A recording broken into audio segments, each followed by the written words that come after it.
Good morning everyone. আজকে সকাল সকাল উঠে পড়েছি, 6:30 মতো বাজে এখন। আর আজকে হচ্ছে সানডে, আর কাল থেকেই আমার জয়েনিং।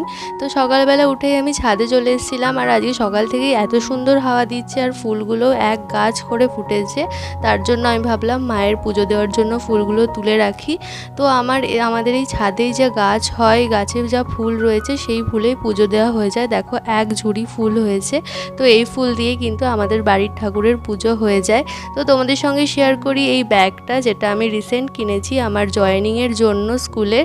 তো এই ব্যাগটা আমি নিজেকে গিফট করেছি। এটার দাম পড়েছে 650 মতো। তো যাই হোক, এই ব্যাগটা কিন্তু খুবই সলিড একটা ব্যাগ। আর তারপর কিন্তু গরম গরম চা খেয়ে নিলাম। আর এরপরে মা গেল আজকে মন্দিরে পুজো দিতে। আর মন্দির থেকে মা পুজো দিয়ে চলেও এসছে। এই যে প্রসাদ আমি ওখানে অনেকটা খেয়ে নিয়েছি, আর একটু পড়ে রয়েছে। তো আজকের ভ্লগটা এতটাই। ভালো লাগলে অবশ্যই চ্যানেলটা লাইক আর সাবস্ক্রাইব করে দিও। বাই।